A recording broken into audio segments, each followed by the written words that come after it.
Sur les 10 dernières années, le monde agricole européen a évolué avec d'abord, dans des territoires comme la France, des fermes qui ont grossi et qui se sont amoindries en termes de nombre. Donc le vrai enjeu de demain, c'est de pouvoir permettre à des jeunes générations de s'installer, de leur donner les moyens de s'installer, de leur permettre de reprendre des exploitations, que ce soit en élevage ou que ce soit en culture, mais d'avoir tout simplement un cadre sécurisant. Et quand je dis cadre sécurisant, c'est aussi pour la vie professionnelle.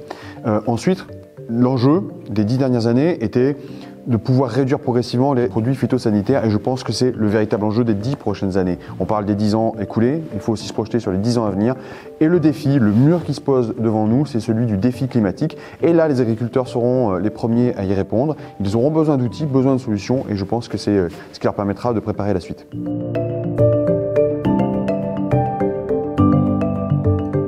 Le premier aspect pour harmoniser les réglementations, c'est d'éviter déjà que les États membres, comme la France, fassent des surtranspositions de normes.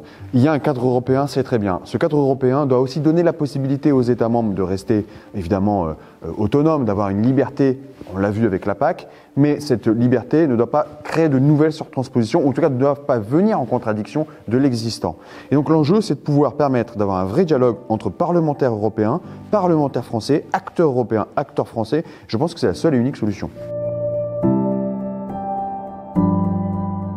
On n'est peut-être pas assez bon en la matière. C'est-à-dire qu'on a à Bruxelles, mais aussi dans les instances, quelles qu'elles soient, représentatives dans l'industrie, dans l'agriculture, pas assez présent en tant qu'acteur. Souvent, on fait de la politique à l'échelle nationale en se concentrant sur les sujets nationaux.